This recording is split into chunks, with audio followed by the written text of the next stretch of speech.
நிலையான புகழுக்குரிய தூய்மை மிகு நற்கருணைக்கு எல்லா காலமும் ஆராதனையும் புகழும் ஆட்சியும் உண்டாக கடவது.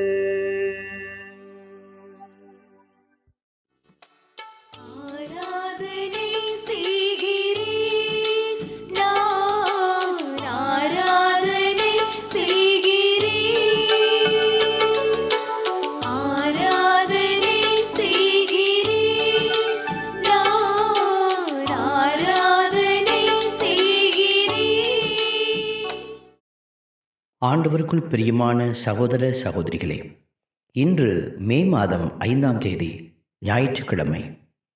ஆண்டவருடைய நாள். இந்த நாள் சிறப்பாக இந்த நாளில் யாரெல்லாம் ஆண்டவருடைய கட்டளைகளை அனுசரிக்கிறார்கள் என்பதை கடவுள் கண்ணோக்கி பார்க்கிறார். கடவுளுடைய காரியத்தில் அச்சத்தோடு செயல்படுகிற பிள்ளைகள் ஆசீர்வதிக்கப்படுகிறார்கள். அவர்கள் மீது தூய ஆவியாரின் அன்பு கொடை வழங்கப்படுகிறது. இந்த உண்மையை உணர்ந்தவர்களாக பிற இனத்தார் முன் ஆண்டவர் தம் நீதியை வெளிப்படுத்தினார் என்கிற உண்மையை உறக்க சொல்லி பாடி நாம் துதிக்கிறோம்.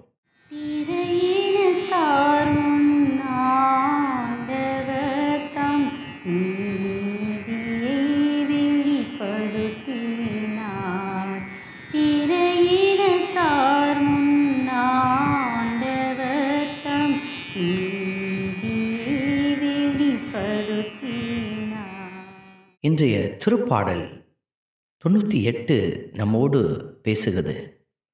பிற இனத்தார் முன் ஆண்டவர் தம் நீதியை வெளிப்படுத்தினார்.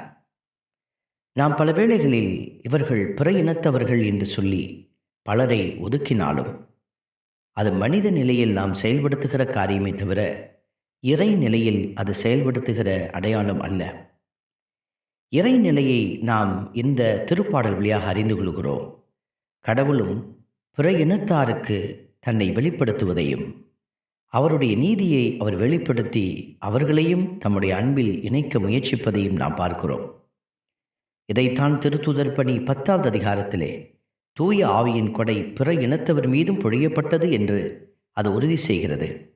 ஆகவே கடவுளை புதியதொரு பாடல் வழியாக பாடி வியத்தகு செயல்களை அறிவித்து அவரது வழக்கரம் புனிதமிகு புயம் வெற்றியை தருகிறது என்பதை நாம் உலகுக்கு எடுத்துரைக்க எல்லோரையும் ஆண்டவர் ஆசீர்வதிக்கிறார் என்கிற உன்னதமான உணர்வுக்குள்ளே நாம் கடந்து சென்று துதிக்கிறோம்.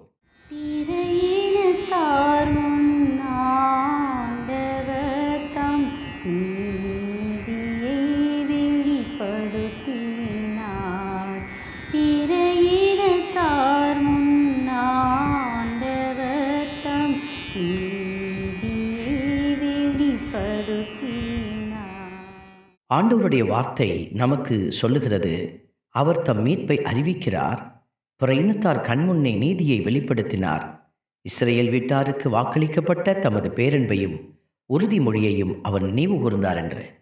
இதோ எல்லா மக்களினங்களும் மீட்கப்பட வேண்டும் என்பதே கடவுளுடைய திருவுளம்.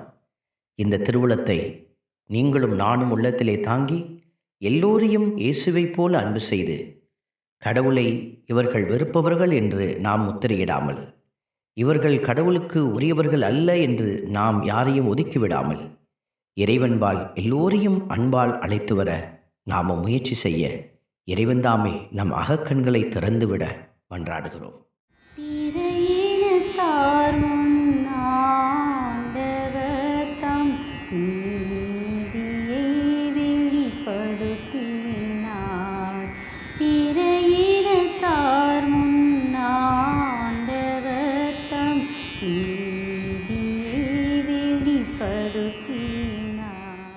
அன்பின் பரமபிதாவே, நன்றியோடு உம்மை நாங்கள் துதிக்கிறோம், உம்மை ஸ்தோத்தரிக்கிறோம். திருத்தூதர் பணியிலே தூய ஆவியின் கொடையை எல்லார் மீதும் நீர் அளித்து எல்லோருக்கும் அந்த கொடையால் நிரப்புதலை தந்து வழிநடத்தினீர். பிற இனத்தார் மீதும் உம்முடைய ஆவியின் கொடை அருளப்பட்டது என்பதை நாங்கள் வாசிக்கும் இந்த வேளையிலே உலகெங்கும் உள்ள அனைவருக்கும் நீர் கடவுளாய் விளங்குகிறீர். நீர் அருளிய விடுதலையை எல்லோரும் கண்டனர் என்கிற அந்த வார்த்தையை நாங்கள் உணர்ந்து நீரே இறங்கி செயல்படுகிற போது நாங்கள் எவ்வளவு தூரம் அடுத்தவரை ஏற்று அன்பு செய்து நாங்கள் வாழ வேண்டும் என்பதை எங்களுக்கு கற்றுத்தருகிறீர். உம்முடைய பேரிரக்கத்திலே நாங்கள் நிறைந்து வாழ கிருபை செய்யும். இயேசுவின் கரத்திலே எங்களை ஒப்புக்கொடுத்து புதிய ஆசீர்வாத வெளிப்பாட்டுக்காக நாங்கள் மன்றாடி நிற்கிறோம். ஜெபம் கேளும் நல்ல பிதாவே, ஆமென். எல்லாம் வல்ல இறைவன் தந்தை, மகன், தூய ஆவியார் உங்களையும் உங்கள் குடும்பத்தையும் நிறைவாய் ஆசீர்வதிப்பாராக. ஆமென்.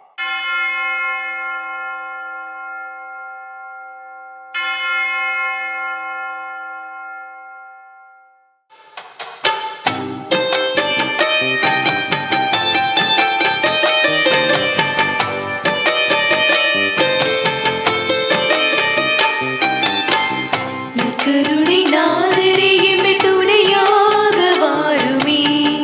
நற்கருணை நாதரே எம்மில் துணையாக வாருமே. நற்கருணை நாதரே எம்மில் துணையாக வாருமே. நற்கருணை நாதரே எம்மில் துணையாக